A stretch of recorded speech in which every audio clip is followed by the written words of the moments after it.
You're live whenever you're ready to go. Thank you very much, Stephanie.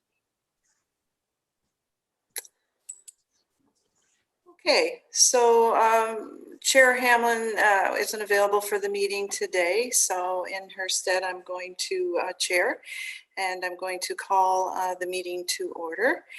And we'll start with our land acknowledgement. So for more than 15,000 years, the First Nations walked upon and cared for the lands we now call home. Anishinaabe, Haudenosaunee, Ojibwe, and many others who cared for their families and communities the way we now seek to care for ours. The town of Collingwood acknowledges the Lake Simcoe Notawisaga Treaty of 1818 and respects all of the nation-to-nation agreements that have formed relationships with the original inhabitants of Turtle Island. We acknowledge the reality of our shared history, the current contributions of Indigenous people within our community, and seek to continue empowering expressions of pride amongst all of the diverse stakeholders in this area. We seek to do better, to continue to recognize, learn, and grow in friendship and community nation to nation. So next up, we have the adoption of the agenda, and the motion is that the content of the Development and Operations Services Standing Committee agenda for July 12, 2021 be adopted as presented. If I could have a mover and a seconder, please. Mayor Saunderson and Councillor Doherty. Any additions or amendments? Seeing none, all those in favor? And that is carried unanimously. Thank you. Next is our declarations of pecuniary interest. Are there any declarations this evening? Seeing none, we all know the drill, and if something comes up during the meeting, please draw it to my attention and we will make sure we take care of it. And then next is number 4, business arising from the previous meeting. Does anyone have anything arising from the previous meeting? Seeing none. Then we will move right into our interim control bylaw updates. And just as a note, for any attendees, that this is not a public participation portion, but if you do have questions with respect to either of the parts of this update, please don't hesitate to let us know in agenda item number 10, which is the public delegations. So, all right, so then I guess I'll turn this over to CAO Skinner. Thank you, Chair Jeffrey. And there is a short update deck updated for this week that I'll provide. I'll talk our way through it quickly. And we do later in the meeting, when questions are appropriate, also have Interim Director Glenn for planning and Director Slama on the environmental services water side available tonight. Next slide, please. So we're addressing each meeting this resolution of council and the need for the public to know about what's happening on our with respect to our water constraints. So we have attempted in this deck to fulfill council's intentions with these weekly updates. Next slide, please. So the situation, as I hope we're all aware, but I'll briefly cover it just in case some of our attendees are not aware, is that we have a current water supply in Collingwood that is completely safe and available. However, there are some constraints, and as soon as they were aware of the situation, council took a very proactive and very transparent approach to both seek further capacity and manage what is remaining as an exceptionally high priority. Thus these weekly updates, and I have to say quite a lot of work on behalf of myself and my staff to make sure that we're executing on council's intentions here. So one of the first decisions was to maximize the chlorine that can be added when needed. And with that change, we have several years of growth available, but it's not enough at the current rate of growth in Collingwood to get us to the expected 2025, end of 2025 delivery date for the plant expansion. And there's quite a lot of work to be done to get to the plant expansion in the range of $60 million of roughly $60 million of work. So we have used an interim control bylaw. What it does is it temporarily and transparently pauses most development across the geography of Collingwood. And the intention is that we understand how to grow as a complete community. So we don't want to just grow in one area in one geographic area, in one type of growth. We want to fulfill our needs and our intentions under our official plan. So the first step in that is a land use policy study, which I'll give you an update on in a moment. Accelerating the construction of our new plant and looking at interim solutions to increase the volume of water that's available as quickly as possible, and seeking water from other municipalities.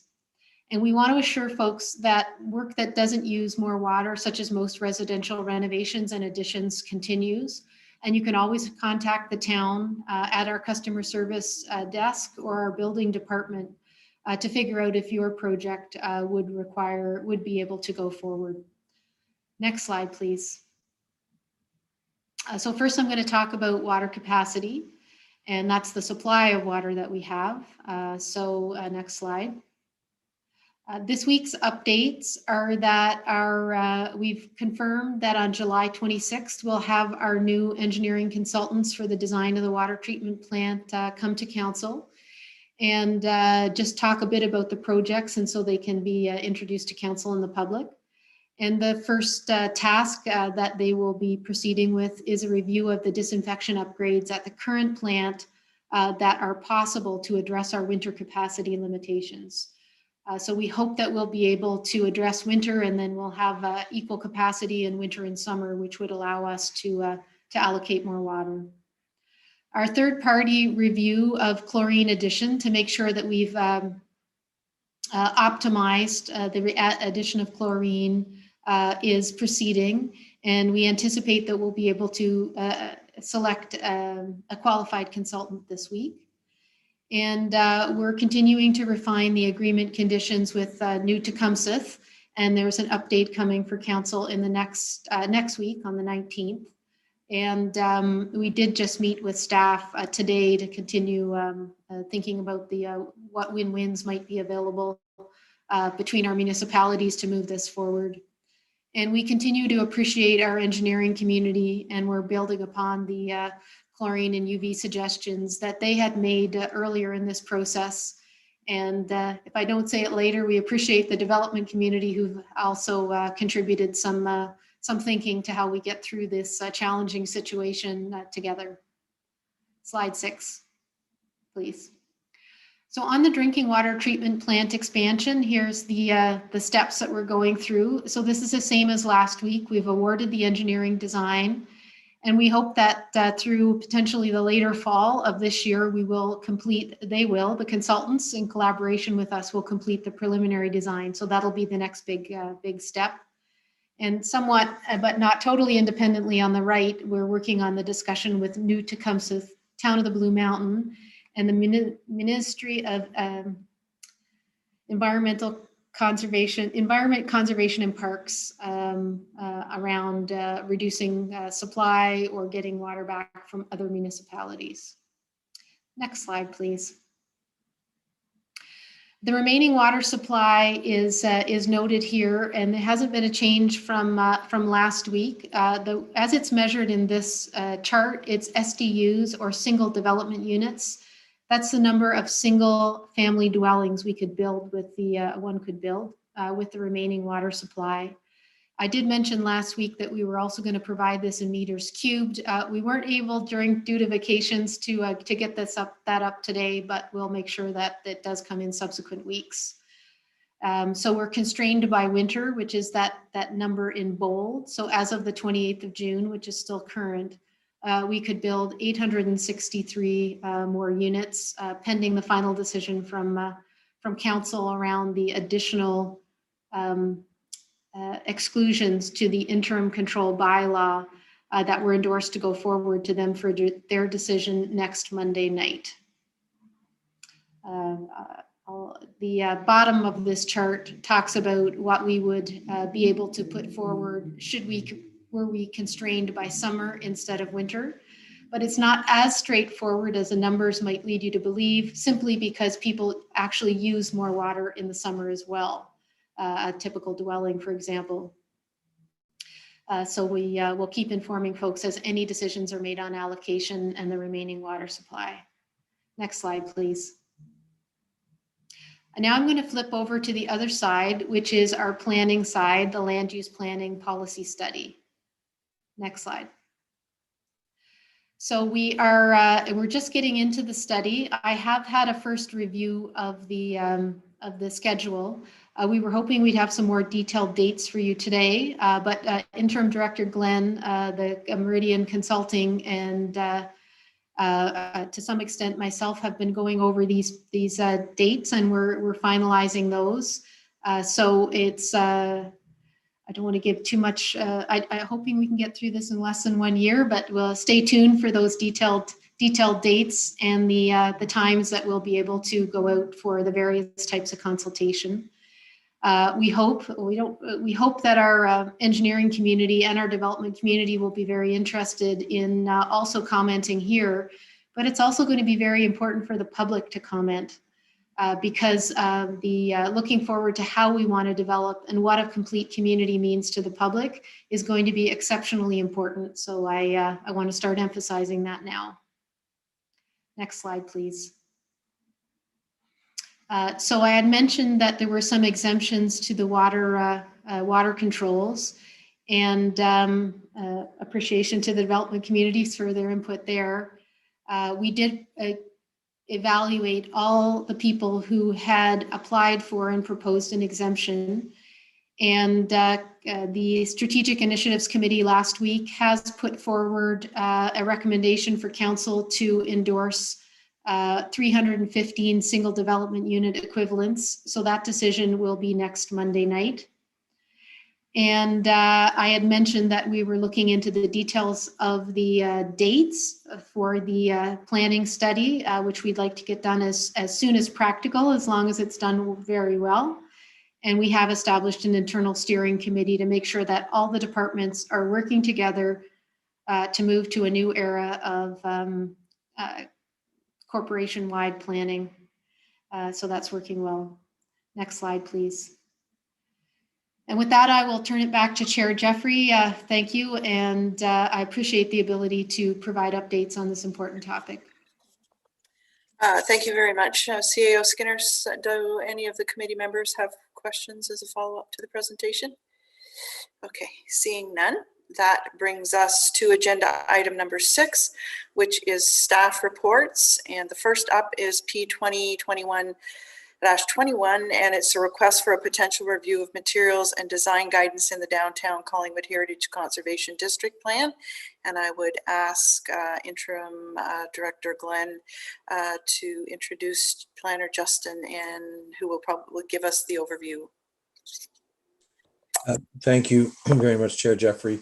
This is stemming from a request by the BIA to look at building materials in our Heritage District.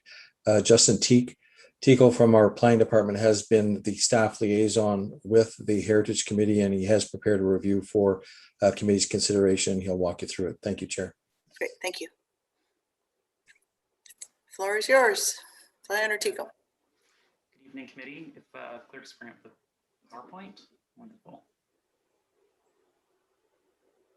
Right, so this is a report P2021-21 on the potential review of materials and design guidance in the downtown HCD. Next slide, please.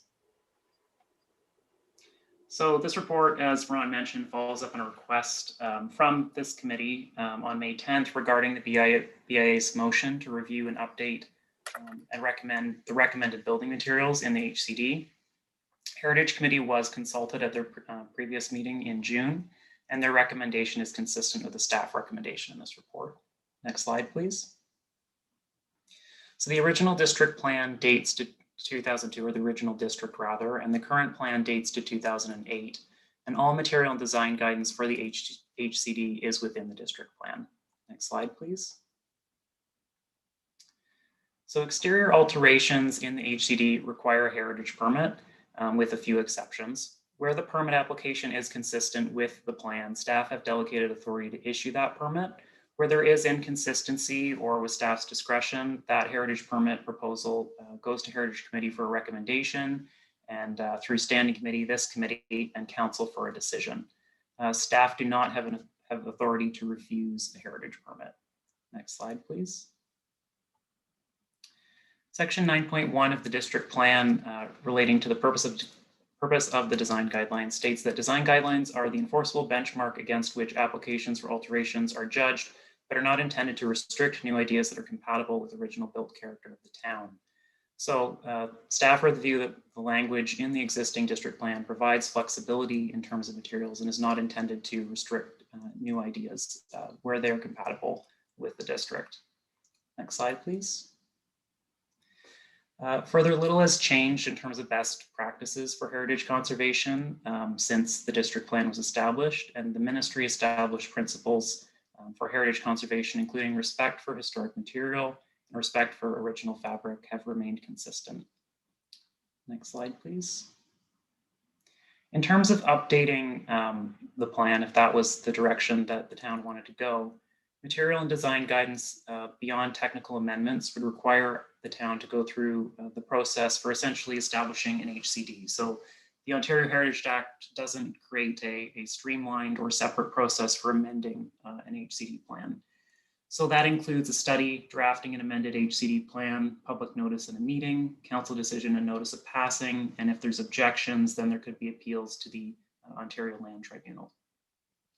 The Ontario Heritage Act states the council shall not pass a bylaw contrary to the district plan, and where there is a conflict, the district plan prevails to the extent of that conflict. So if council was considering doing an addendum or something of that nature to provide additional design guidance, and then there was a conflict, then the district plan would still have precedence.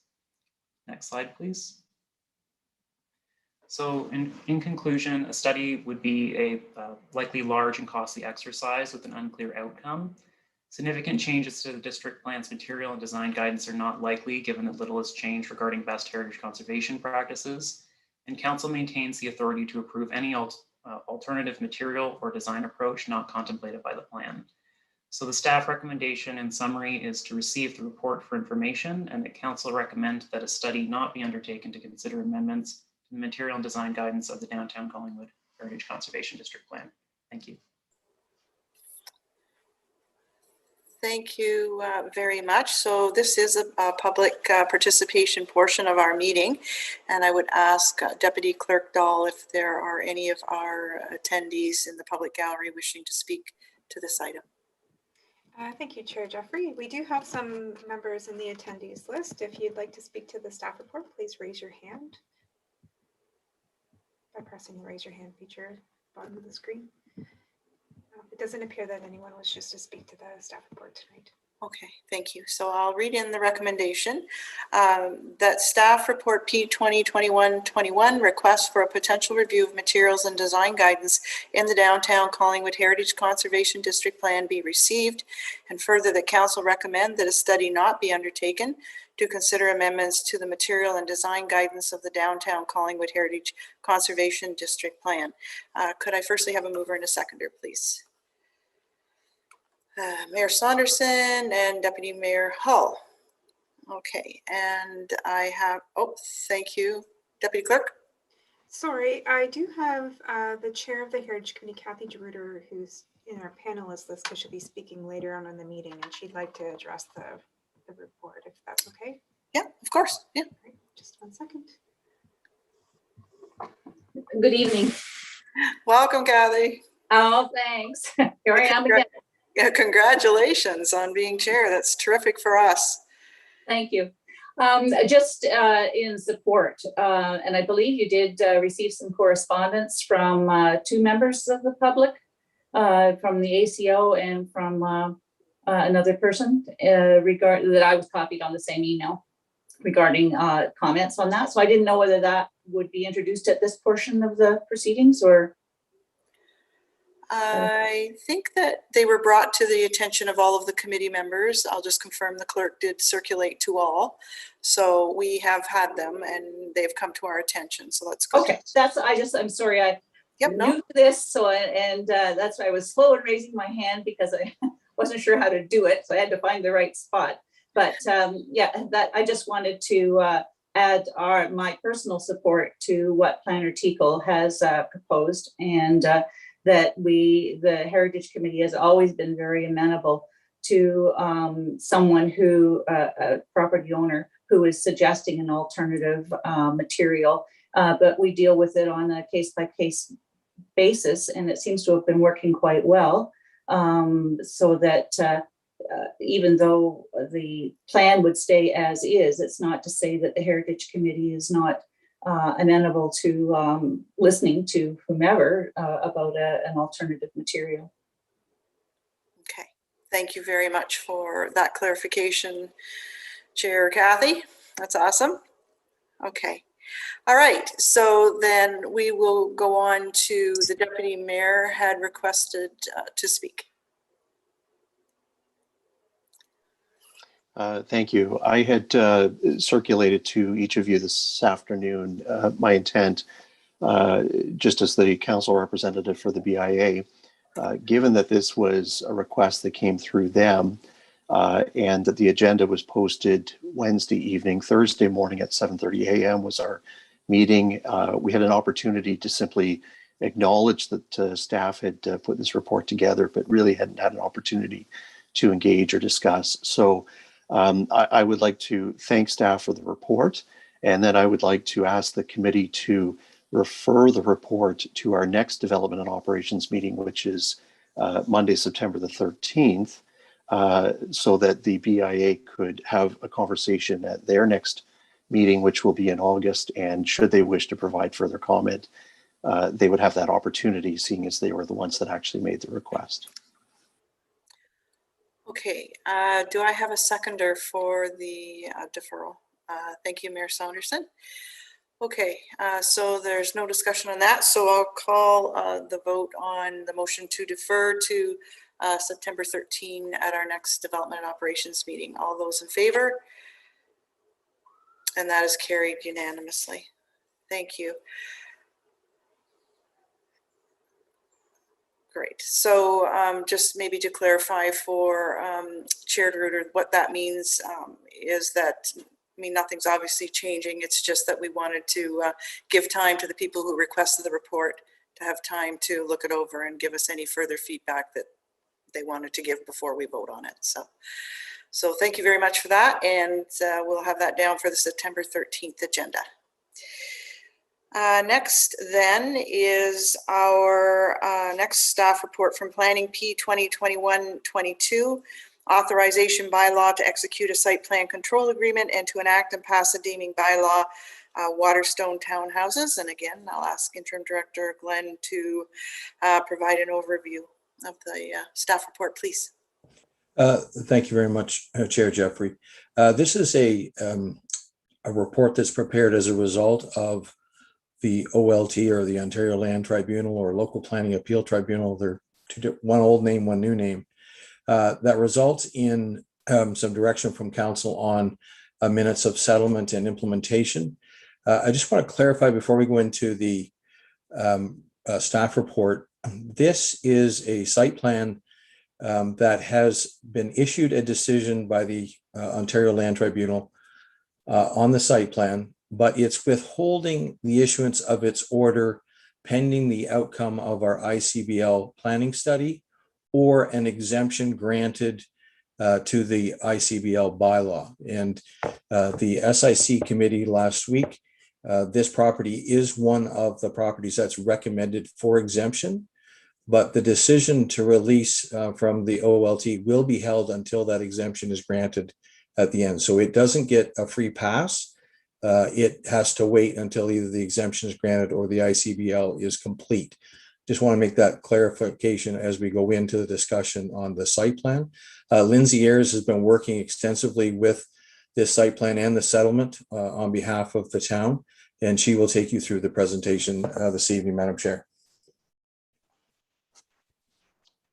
Thank you, Interim Director Glenn, and good evening, Vice Chair Jeffrey and members of the committee. If the slides could be brought up. So I'm just going to provide a brief overview of the proposed deeming bylaw and site plan control agreement for 31 and 39 Dawson Drive and 11299, 11313, and 11317 Highway 26. Next slide, please. So this is an aerial image of the subject lands, which are located between Dawson Drive and Highway 26 and just south of Cranberry Trail East. Surrounding land uses include residential condominium units to the west, the Cranberry Creek watercourse and a multi-use trail to the north, Highway 26 to the east, and vacant residential lands to the south. Next slide. So a proposed townhouse development has been before the town off and on since 2007, or approximately 14 years.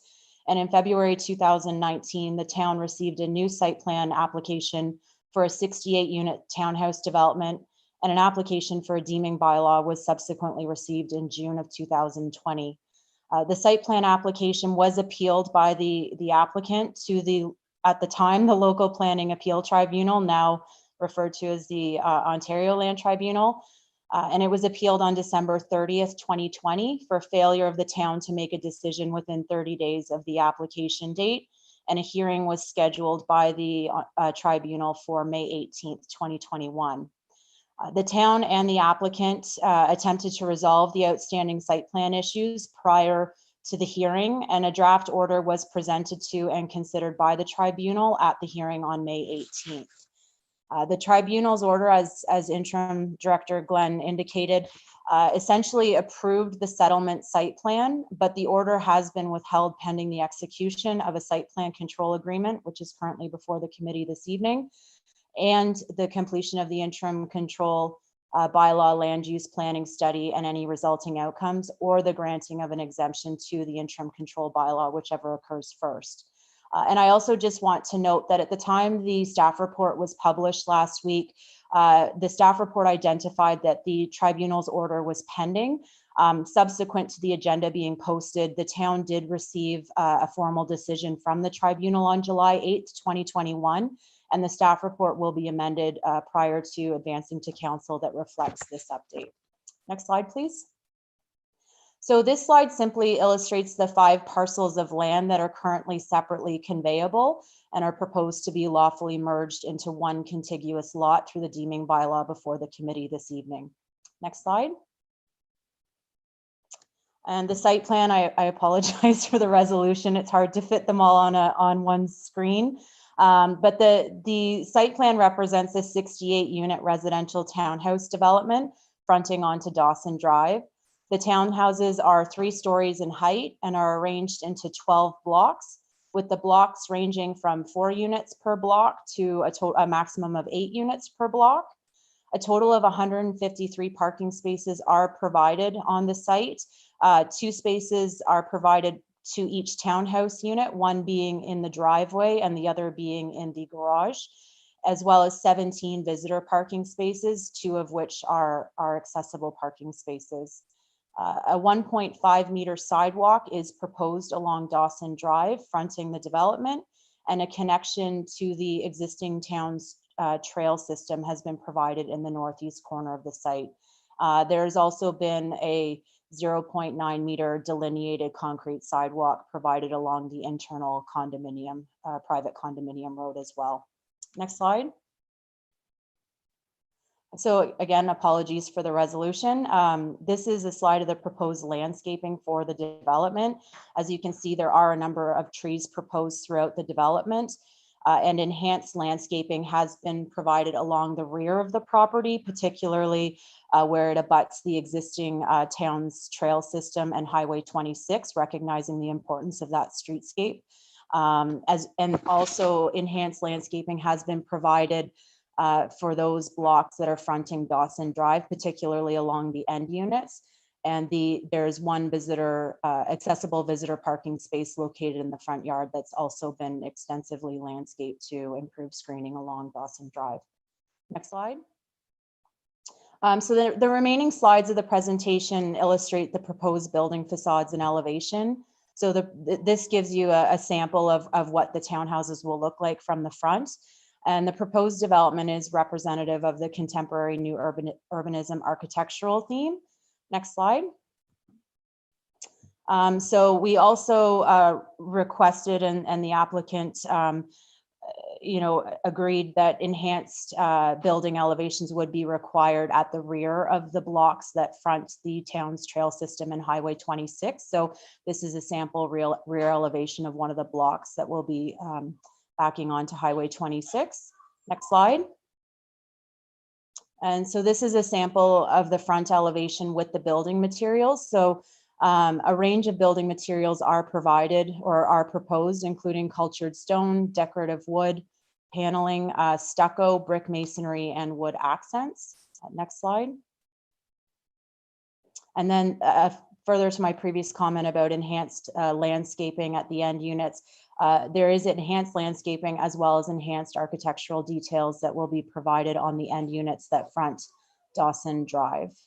And so this concludes my introduction of the file. I'm available to answer any questions, and I also understand that representatives from Dawson Drive Collingwood Holdings Inc. are also in attendance this evening, should there be any questions for the applicant. Thank you.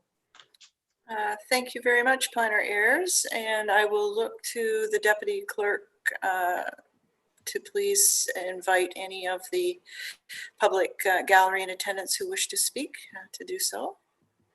Thank you, Chair Jeffrey. If there's anyone from the public wishing to speak to the staff report, please press the raise your hand feature at the bottom of the screen. We have an Ellen Boyce who'd like to speak. Okay. Welcome, Mr. Bust. Thank you, Chair Jeffrey. I'm here on behalf of Dawson Drive Collingwood Holdings Inc. I just wanted to take a moment to acknowledge Town Planner Lindsay Ayers. We've really appreciated being able to work with her on this file. She's been very responsive. Hasn't been the easiest file, and we've appreciated the opportunity to work with her on it. Other than that, I'm available here if there's any questions that committee may have for the applicant directly. Thank you very much. Okay, thank you. Is there anyone else, Deputy Clerk Dahl? Yeah, we'll call one last time. Anyone else wishing to speak to the staff report, if you could please press the raise your hand feature. And it doesn't appear like there's anyone else wishing to speak. Okay. Thank you.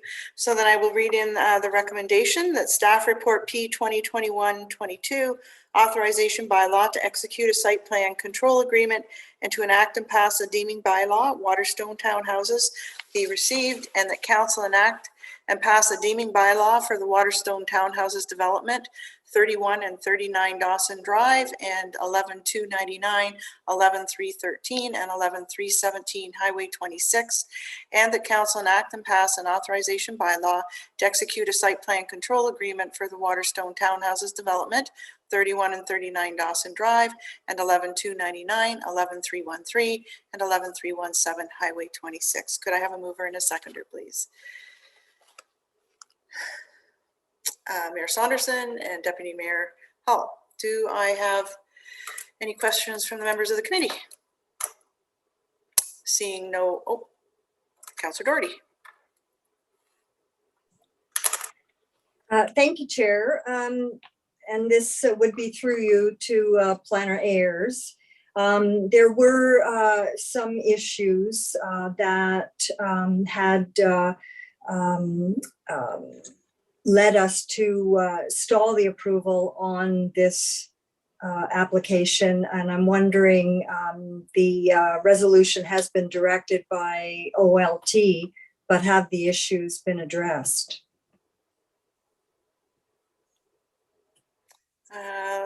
Planner Ayers. Through the chair to Councillor Doherty. Yes, we certainly worked with the applicant to resolve a number of the issues that were raised. As I indicated in the site plan, a sidewalk has now been provided internal to the development. As you may recall, that was lacking in the previous version. We had also requested that no visitor parking be provided in the front yard of the development. There were several parking spaces originally proposed. The applicant did redesign the visitor parking, and it has all been moved internal to the site, save and except for one accessible parking spot, which the urban design manual does permit in the front yard. And as I mentioned, the enhanced landscaping has been provided in that space to further buffer that parking space. We have had conversations with the applicant regarding concerns over the waste removal.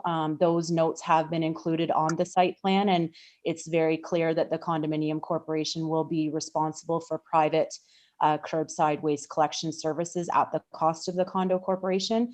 Similarly, the snow removal concerns have been addressed, and there is a temporary, and I stress temporary, snow storage area internal to the site. And the applicant has committed to having that snow removed after snow events. And that is also noted on the site plan drawing that is before committee today. I've already identified a number of enhanced architectural features, particularly on the end units fronting Dawson Drive, as well as the rear elevations fronting Highway 20, well, not fronting, but backing onto Highway 26 and the Collingwood Trail Network. And I believe those substantially address the vast majority of the remaining issues that planning staff had prior to the hearing. Thank you, Planner Ayers. Follow up, Councillor Doherty, or does that satisfy your question? No, thank you. That's a very fulsome answer. And that was my question. Thank you. All right. Any other questions? Seeing no other requests to speak, then I will call the vote on the motion as read. All those in favor? And that is carried unanimously. Thank you very much. Thank you, Mr. Buist, for being here. All right, so next up then brings us to the Treasurer's Staff Report T2021-13. It's requested relief of development charge fees, 223 Oak Street. And I'm going to ask Treasurer Quinlan to provide us an overview of her staff report and the recommendations. Take it away, Treasurer Quinlan. Thank you, Treasurer. As committee members are aware, this report was requested as part of the notice of motion that was brought forward at the council meeting on June 28th. I don't really have a lot to add, but I'll just address a few key points that I wanted to share with committee. And I guess I will start off by saying that I think we all understand that the pandemic did create quite a lot of changes or interruptions in life and work for many of us. All that being said, I've spoken to CBO Miller, the building department itself didn't really miss a beat with respect to processing building permits. So I just wanted to share that information so that everybody is, has a clear understanding of the situation.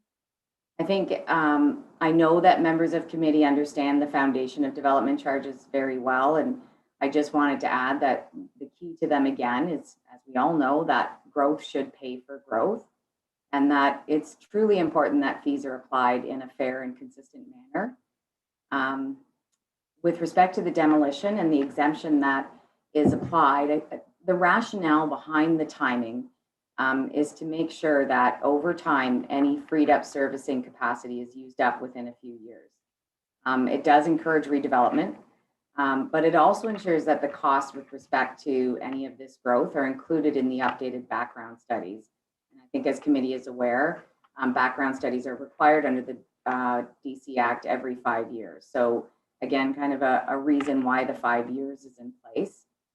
I'll also say that I did receive the results of a survey from our consultants after discussing this with them at quite length. And out of the 17 municipalities that they polled, 13 or just over 75% have a 5-year exemption rule. The remainder of them actually have fewer years than the 5 years in place. I share, as we spoke in the report, staff do sympathize with the situation. Mr. Nowawisaga purchased the property in June of 2019. I do believe that extending the 5-year deadline and waiving the fees just really shouldn't occur, and largely to avoid setting a new precedent. We did consult with town's legal counsel as well, just to discuss what sort of options we might have. The bottom line was the impression we left was that granting the one-time exemption goes against the purpose of the DC bylaw, which again is to ensure clear, consistent, and objective application of DCs across the municipality. So I think, again, we do sympathize with the situation, and we understand that the pandemic may have caused further angst or difficulties. We don't feel that in this case that the town was involved in any of that, to be honest. Again, the building department was working at full speed throughout the entire pandemic. So had these items been brought earlier, that certainly they could have dealt with them at that point. So I think that's really all I have to share. Okay, thank you very much, Madam Treasurer. So Deputy Clerk Dahl, can we please check in with the public gallery as to anyone wishing to speak to this item? Yeah, absolutely. We do have 2 members still in attendance in our public gallery. So if you wish to speak to this item, please press the raise your hand feature at the bottom of the screen. And it doesn't appear they wish to speak to the item today. Okay, so Oh, we'll wait. wait, sorry. There was a delay. I have Darko N here to speak. So if you could, yeah.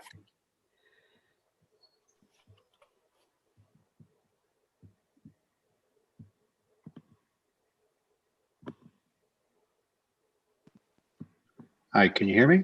Yeah, We hear can. you. Okay, great, thanks. So I just wanted to thank council for taking the time to consider this irrespective of what the outcome is. As well, I understand, I've read Ms. Quinlan's report, Treasurer Quinlan's report, and I do understand the situation, and as I said, it's unfortunate that this has happened. I apologize for wasting council's time on such a matter like as it is. You're certainly a lot busier dealing with bigger issues, but as I said, it's just an issue that's happened. So. Mr. Notawisaga, it's never a waste of our time. We certainly appreciate that's the whole point of having our committees, so that you can engage and speak with us. And at any time when there is something that we can do, we want the opportunity to be able to help you as best we can. So please don't feel that this has been any waste at all. I think a lot of us have learned quite a bit through the process as well. So thank you for bringing it to our attention. Yeah, if I just may add one point, further Sure. point to my comment. I understand I'm a homeowner. I'm trying to build a house, so I'm not involved in the building department. But I have educated myself with the different bylaws, and again, like Treasurer Quinlan, looked at other municipalities' websites. And the way, just as a matter of a suggestion for an improvement to the website, I think that this bylaw with the 5-year exemption should be a lot clearer to prospective builders. For example, the only document on the town's website is a pamphlet that's buried.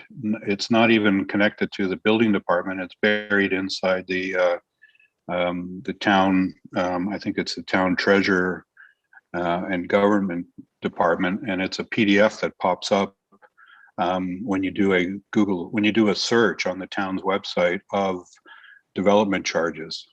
And then when you read through the pamphlet. On the rear side of the pamphlet, there is only a mention that development charges may be applied on new developments. But there is a schedule of the development charges, but the two aren't really clear. And if you go on that website, you'll see that all the previous years reference to the bylaws are also included. So point I'm making is that I went on the Toronto, City of Toronto's website, and there actually is a document and a link that links the development charges to demolition permits and building permits. And it's very clear what the obligations are of the individual that's demolishing a property for the purpose of rebuilding the property.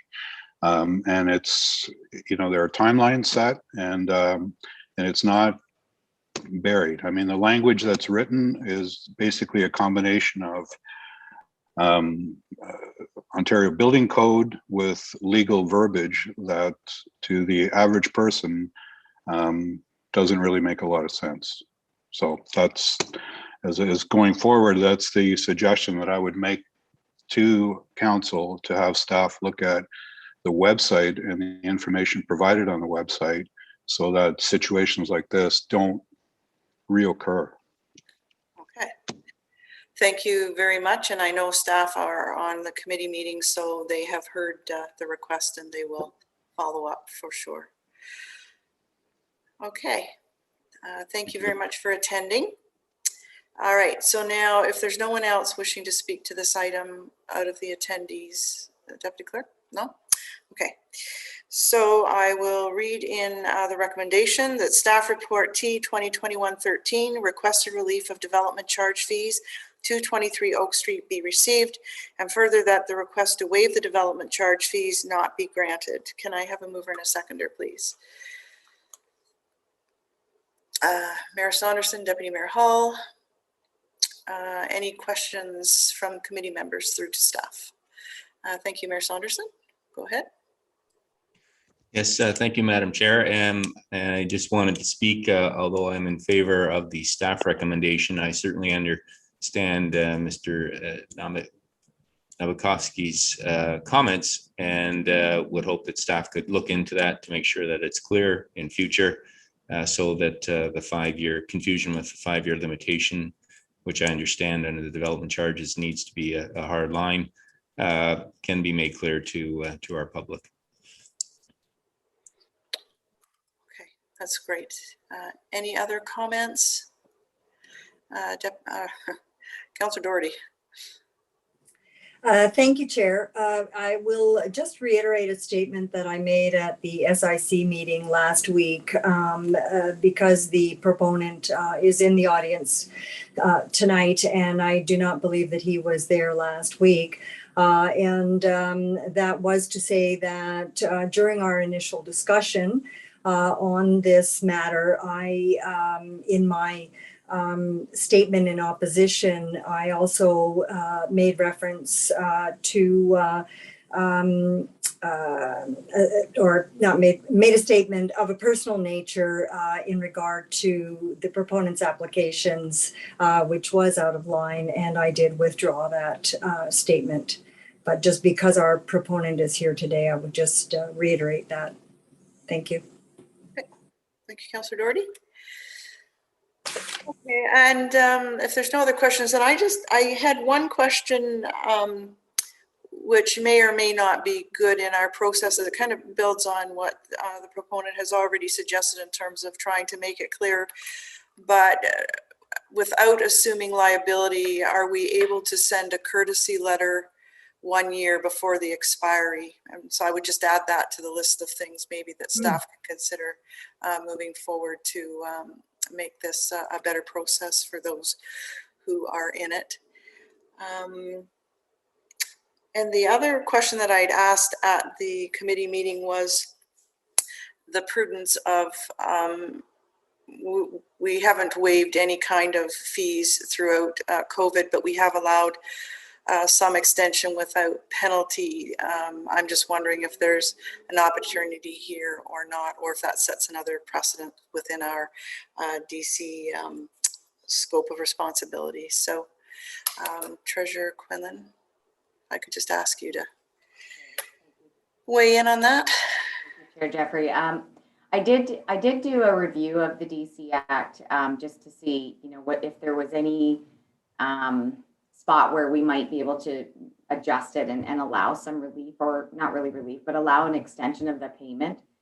And unfortunately, the Act is pretty clear that the fees are due and payable upon receipt of, or in order to get the building permit itself. There's only one way you can delay that, or I should say there are 3 different types of development that allow us to push that out over a certain amount of time.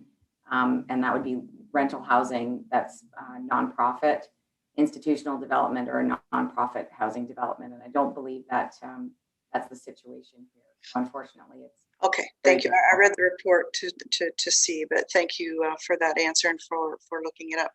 All right, so seeing no other questions or comments, I'll call the vote on the recommendation that the development charge fees, the waiving, not be granted.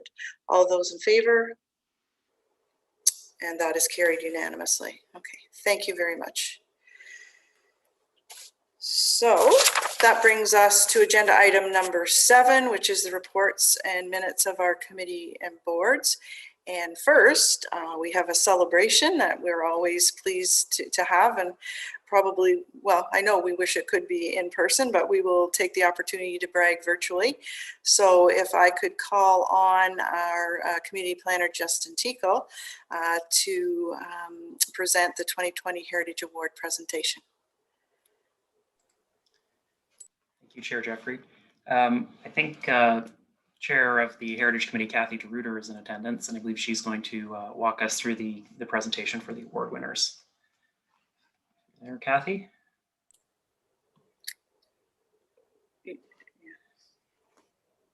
Chair DeRuiter, you'll just need to unmute yourself. There, think I got it. Did I get it? You got it. Perfect. Welcome back. Thank you. This is all new to me. Thank you for the opportunity.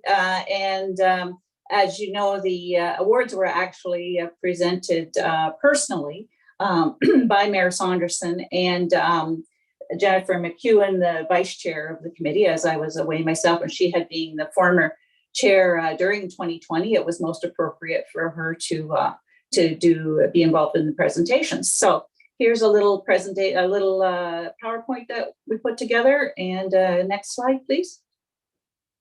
So 40 Simcoe Street, Black Bellows.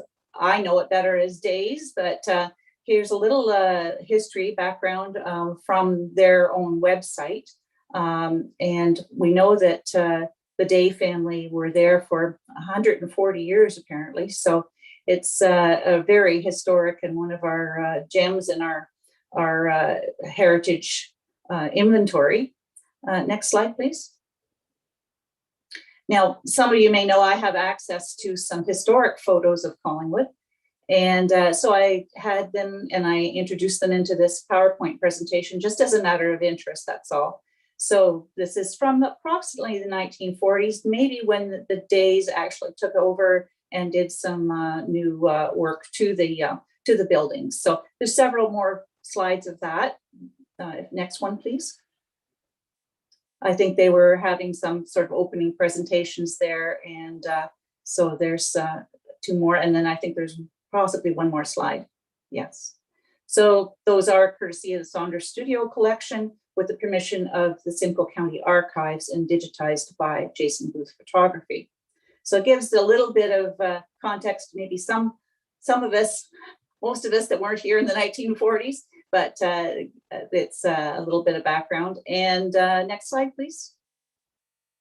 So here is the Heritage Award winning photo. Now, Richard Lex, lover of all history, took this picture for us. I did ask him how he managed it, and he was standing on a step ladder in front of the press gallery. So that's how we happened to get that particularly nice shot. Next slide, please. So here's the presentation. Brian Davies, Scott Brown, and Peter Brawl accepting the award from Mayor Saunderson and Jennifer McEwen, Vice Chair. Looks like they're pleased with it. Next slide, please. So our next Heritage winner was 33 St. Marie Street. I don't have any heritage photos of it other than the next one that shows that it was as it was in 2014. So it does illustrate the differences that they have made in it, very much so. Next slide, please. So there it was in 2014. And then as you go to the next slide, please, you can see that it's quite a bit different. And then there's 1 more slide, 2 more slides, I believe. Yeah, there's the winning.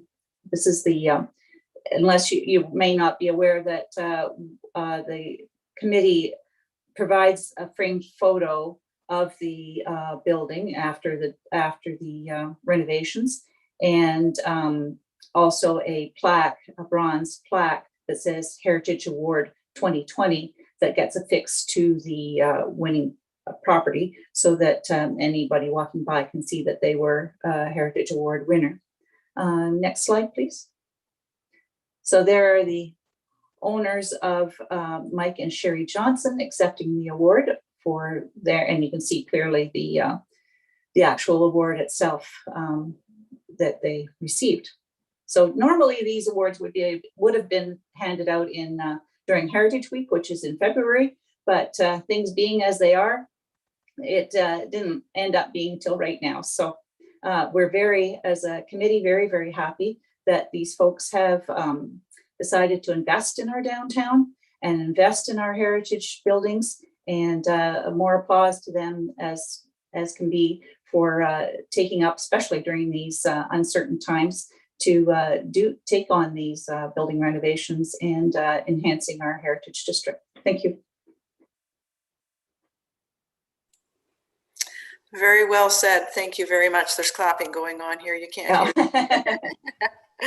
Anyway, so congratulations to all. We're glad that the mayor and former chair could get out to present those to the winners, and they are certainly leading by example. So that's very terrific. All right, so then that will move us into the Collingwood Heritage Committee meeting minutes of, oh, sorry, Mayor Saunderson, go ahead. Yes, thank you, Madam Chair. I just wanted to add a personal note and thank Chair DeRuyter on her appointment, but also that to thank Jen, who did a wonderful job as chair, and I had a nice tour of both buildings with her on the event day, and just personal points of interest. The day when it was the blacksmiths, they provided fittings for the Watt skiff boats. So that goes back a real tie into history. So that was an exciting thing for me, given my involvement with the Canoe Club in that building. And then also, as a former advocate, I spent many hours in Mr. Greasley's office, having often terse conversations. So it was nice to be there on a relaxed basis. And but we do miss Mr. Greasley, and I wish him well wherever he is. But so just two personal notes, and congratulations to our winners. Terrific. All right. Okay, seeing no further comments, then we will take us to the Heritage Committee meeting minutes of June 21st, 2021. And that the minutes of the Collingwood Heritage Committee meeting held June 21, 2021 be received and the recommendations contained therein be approved. If I could have a mover and a seconder, please. Councillor Doherty, Mayor Saunderson, are there any questions with respect to the minutes? Seeing none, all those in favor, please raise your cards. And that is carried unanimously. Thank you very much. All right, moving right along. Number 8, consent agenda. I'm going to read in the recommendation that council hear and receive the general consent agenda and motions identified below be approved, and further that the information and opinions provided in the general consent agenda items are that of the authors and are not verified or approved as being correct. 8.1 MVCA board meeting highlights of June 25th, 2021. 8.2 Wendy Keene ICBL exemption for Wildwood Creek development. 8.3 various no parking requests specific to Robertson Street and Maple Street, with the recommendation to council that it refer the no parking requests for portions of Robertson Street and Maple Street to staff for consideration during the next parking bylaw review. Could I have a mover and a seconder for that motion, please? Deputy Mayor Hull and Councillor Doherty.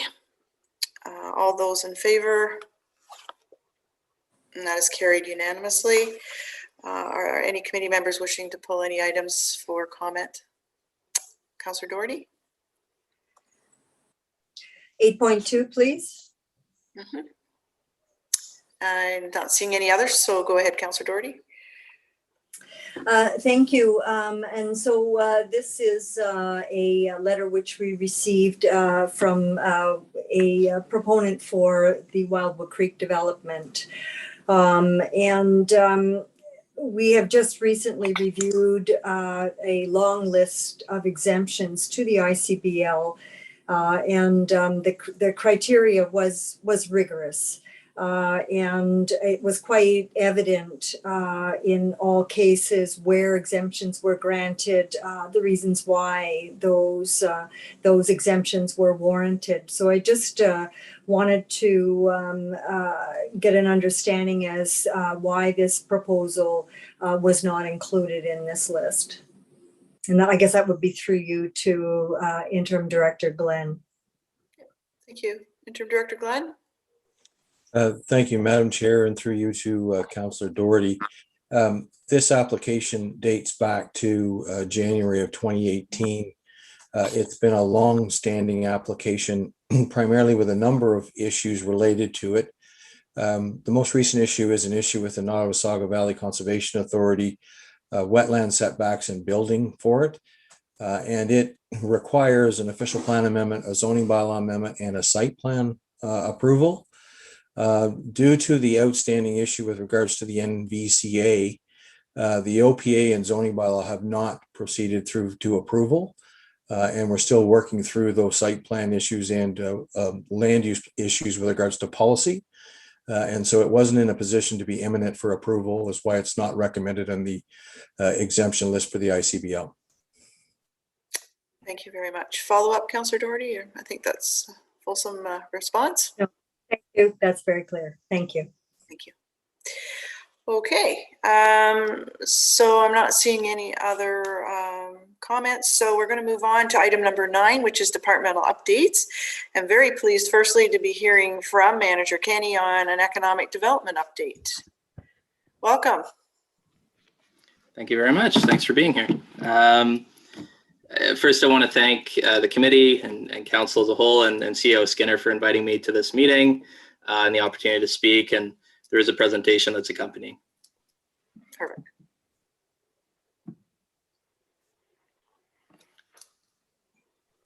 So we felt it'd be quite prudent, and we'll do this very quick in 10 minutes or less, to provide an economic development update to the committee. So today I'm going to talk a little bit about what economic development is, frankly, for the benefit of the public and council, and where it's evolving in 2021. Some of the activities that we've been working on in the past several months, and then where it's going moving forward. Next slide, please. So as a quick reminder, economic development, where the rubber hits the road, is local jobs and investment. And we do this in several ways. The primary way is to retain and expand local businesses. That's where the variety that's where the majority of local jobs come or are created. So we really want to support what's already here. But we certainly want to encourage new entrepreneurs to start businesses here. We do see a lot of requests from people who have never been in business for themselves before through our Small Business Enterprise Center. And then also we want to attract existing businesses from elsewhere. And there's some challenges we have with that, but also some great opportunities. And really, economic development is putting businesses and investors in the best position to succeed. We do this in 3 primary ways. It's not an exhaustive list, but through infrastructure. And it might be interesting for council to note that our vacancy rate has gone down during COVID, not up. You may have seen in the downtown specifically, we're seeing long-standing vacant storefronts actually be filled. So good to see, and good to see the resilience of our business community. But we do have that 0% or a near 0% vacancy, where a healthy one is 3 to 5%. So certainly we want to encourage more commercial and industrial development in our community, of course.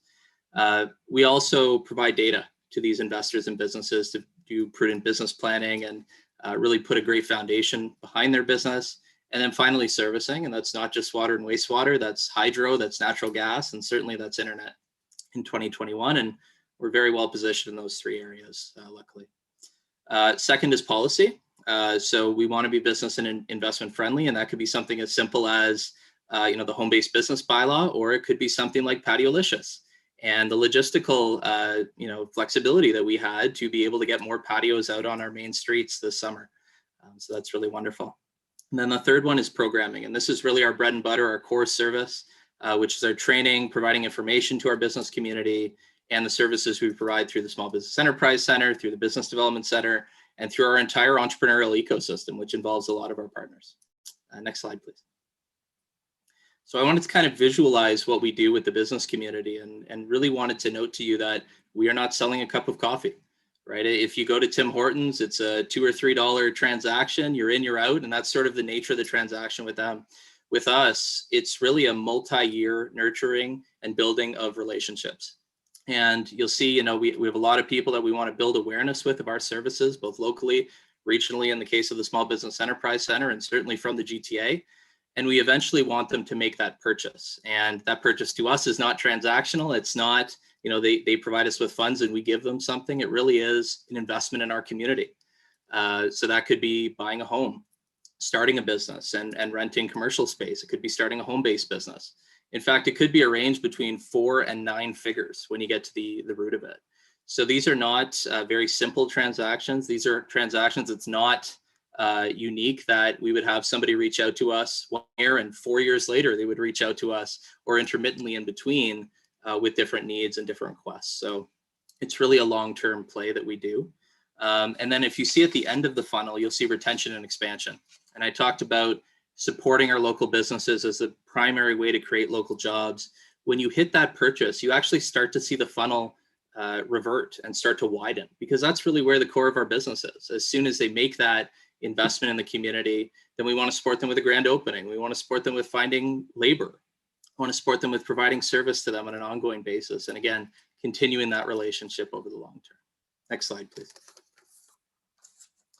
So we've been working really diligently. You may recall a few months ago when our neighbor was a different color than we were, that we reconvened the COVID-19 Recovery Task Force, did a survey, and provided a lot of feedback at that point. And we took that feedback and we've been working diligently on many programs. Not all are listed here, but figured we'd highlight a few for you.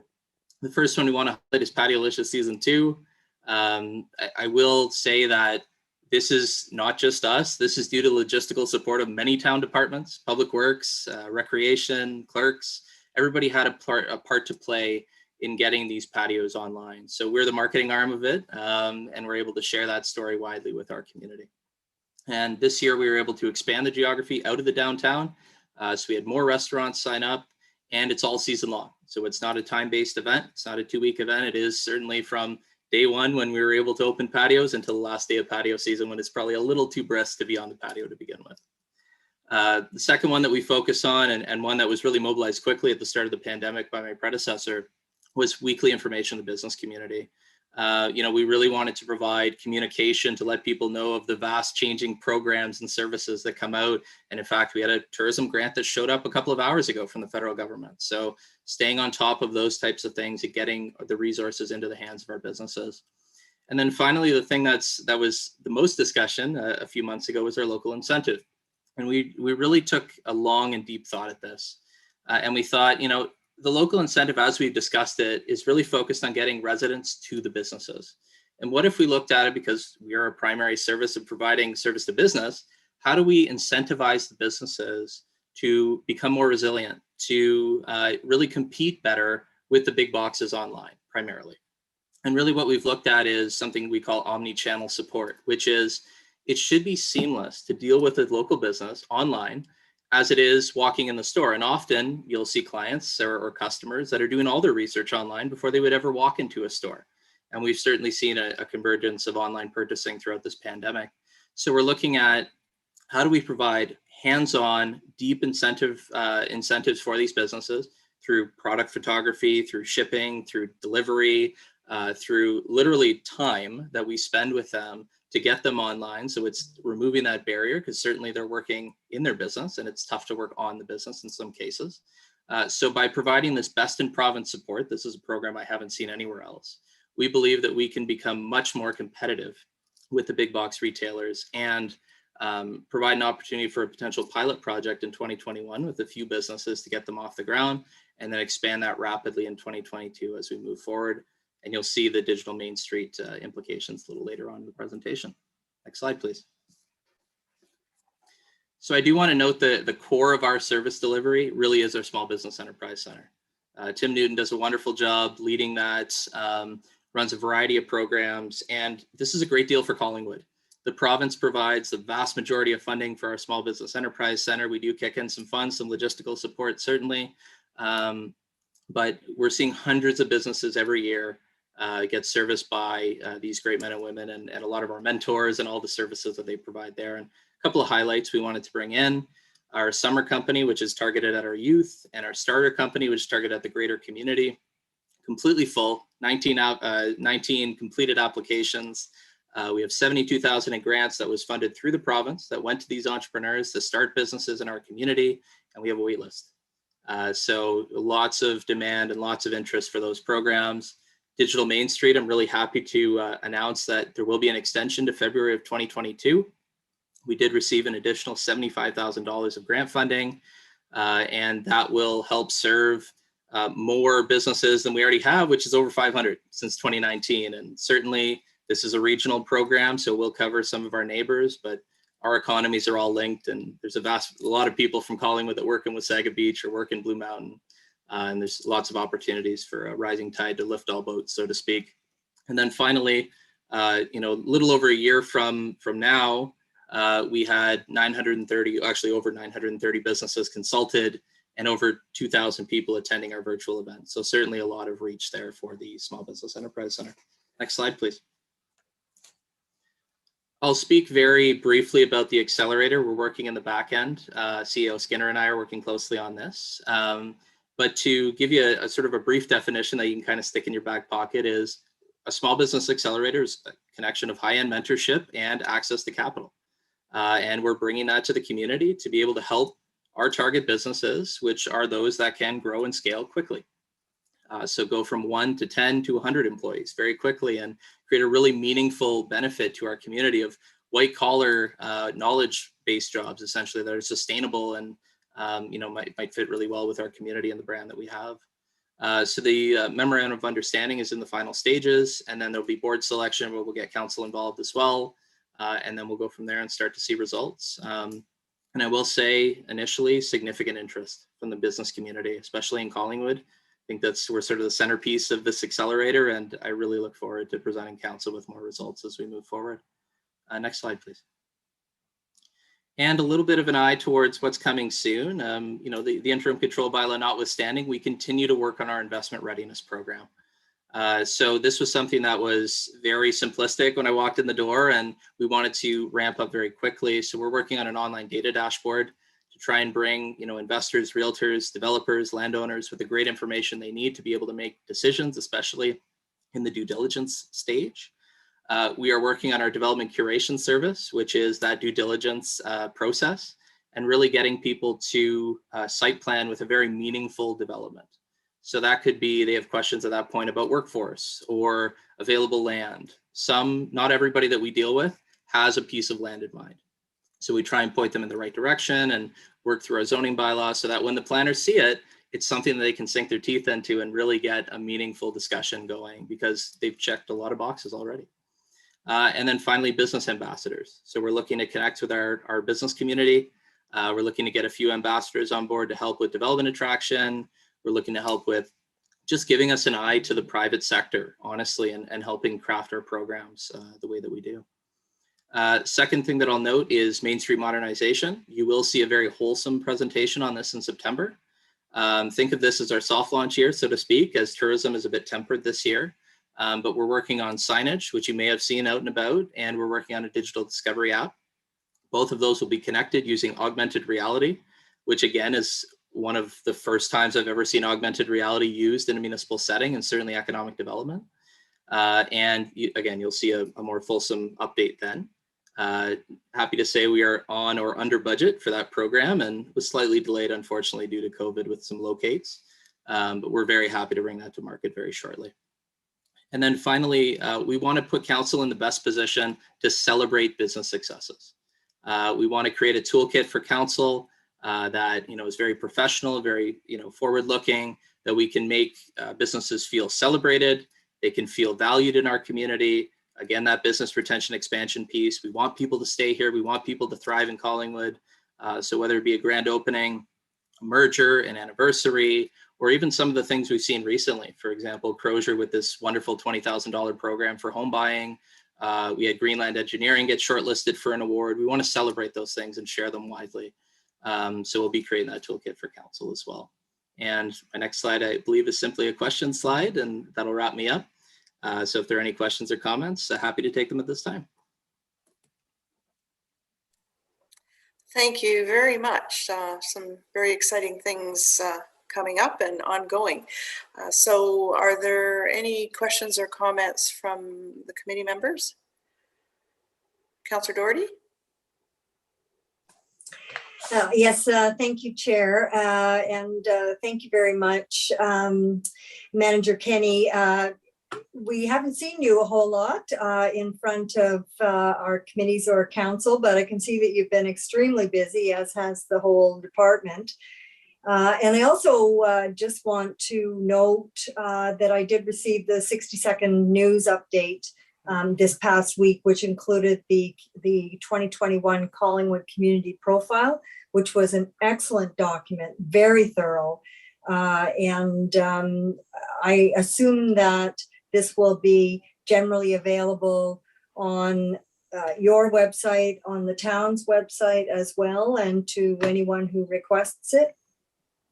Absolutely. Yeah, through you, Chair. It's a wonderful document. The first thing we did when I came in here was get good data. And it's critical for business planning. It's critical for people making decisions about our community. And frankly, it might be really useful for staff or council in making decisions to have that demographic data and statistical data moving forward. Yes. Yeah, very good. Thank you very much. Just keep doing what you're doing. Mayor Saunderson?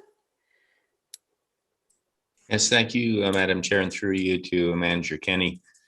Great update. But I'm curious, you mentioned that our vacancy rate has actually gone down during COVID to the point that we're now at a zero vacancy rate in town for commercial and industrial properties. So that's, I mean, we're getting to a point now where we're having the same, it looks like we may be entering into a shortage that would get up there with our attainable housing issues. And I'm wondering, there was a talk at the county about, creating a mirror or online sources where people could come and check to see what type of properties are available. And I'm wondering how we're thinking forward to try and deal with this shortage. Yeah, certainly. Through you, Chair, to the Mayor. Development is kind of my bread and butter, and investment readiness is, I think, the most critical thing we can do just to get ready.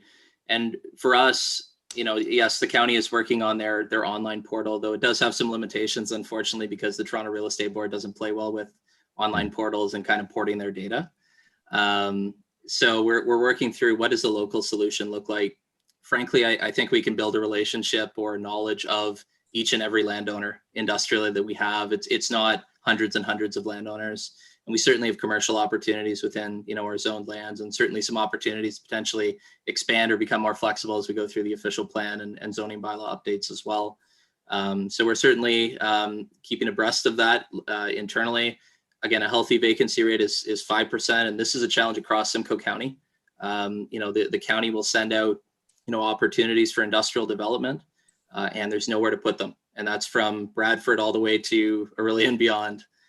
So we have to work together with the county, I think, and there's an opportunity for the county to become more involved strategically. We look at investments with the airport, with rail and South Simcoe. There may be some opportunities for commercial industrial development as they have with affordable housing. So we continue to work with them very closely to do that.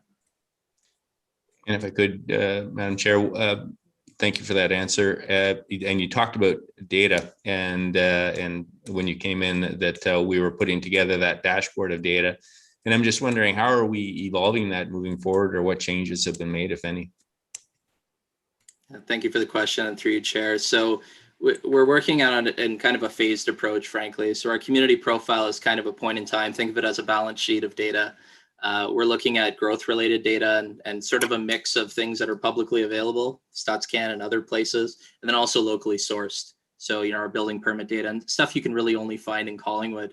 We're also looking through the leadership of the CAO through many indices that we're trying to bring forward, Youthful Prosperity Index, and a couple of other ones that were indicated in our Economic Development Action Plan. So that will evolve over time as we get access to those, pieces of information, doing some research right now on those indices, and hope to have something to report to council at some point. That's great. Thank you very much. Well, the hope is as we get into stage 3 this Friday, we're going to start to take off, and there's a lot of pent up demand. And so we'll really see a busy summer and busy fall, and hopefully it will go on unabated. So thank you for that. Okay, no other comments. I would just say that I know a lot of my colleagues through the Federation of Canadian Municipalities were and are somewhat concerned at having an understanding at how underpinned our economies were with the federal and provincial monies that were coming in. So I would say maybe from some of your initial indicators and what's going on here that we're in good stead, and there's no real big drop or surprise ahead of us in terms of that funding underpinning being gone. It's going to have to stop at some point. Absolutely. It's going to be a challenge for some businesses. Certainly some sectors are hit harder than others, though we've seen very significant investments from the federal and provincial government for tourism. Specifically, that's a really significant sector in our neck of the woods. So again, another announcement today of $500 million that'll get divvied up through FedDev that we'll certainly be involved in. And we continue to work really closely with our partners, RTO 7, South Georgian Bay Tourism Simcoe County, to get that money into the hands of our businesses. The really critical part here is going to be communication, application deadlines, new programs that come up, and even just proactively reaching out to our business community to ensure that they're involved in those processes. And frankly, if we can use our digital service squad to be more hands-on with people that are not technologically savvy or can't really wade through the complications that maybe the federal and the provincial government provide, then we're happy to do that as well. That's great. That's good. And it's good to see more money coming. I know in our presentation to Minister Mon staff and the Rural Economic Development, she was quick to say what they had given, and we were pointing out through our presentation what we still needed, and I'm glad to hear that it's still coming. That's great news. Okay, CAO Skinner.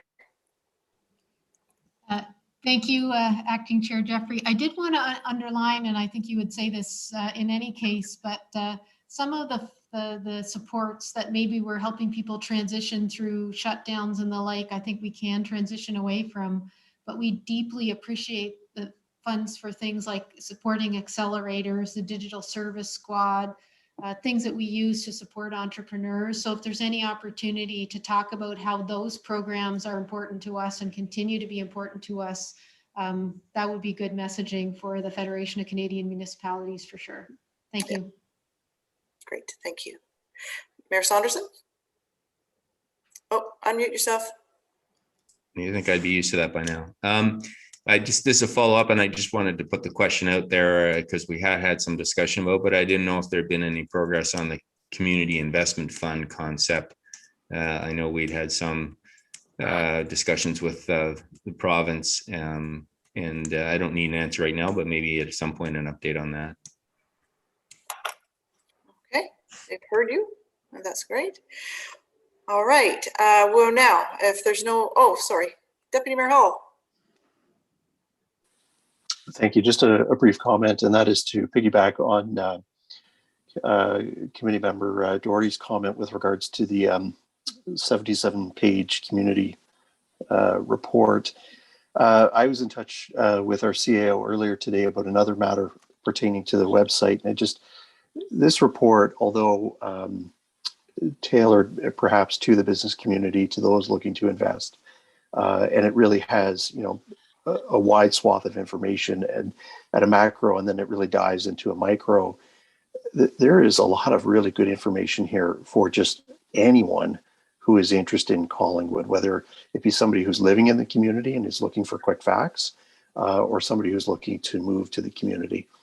And I would love to see on the front page of our landing page of the website a button that was like an icon dedicated to this profile, that simply was a one click and it takes you to the 77-page PDF, because I didn't know that it had been updated. I had seen the previous one, and if I hadn't received the email, I would not have gone to look for it. And it is such a powerful tool. It should be on the landing page. It should not be hidden in the pages to follow. So that would just be my only comment, because it is so good. Thanks. Okay. Terrific. All right, so that brings us to our public delegations. I'm not sure if we have any attendees wishing to address the committee. Nope. Okay, you can just confirm that, Deputy Clerk. I didn't see anybody there that would that's wishing to speak. Yeah, it So- looks like all our attendees have left the meeting, so we are Okay. good to go. All right, so that brings us automatically to number 11. Do any of the committee members have other business? And seeing none, that brings us to adjournment. And sadly, I cannot move that this evening, so I'm going to have to rely on some dedicated soul. Councillor Doherty, all those in favor? It's carried unanimously. Enjoy your evening. Thank you, everybody.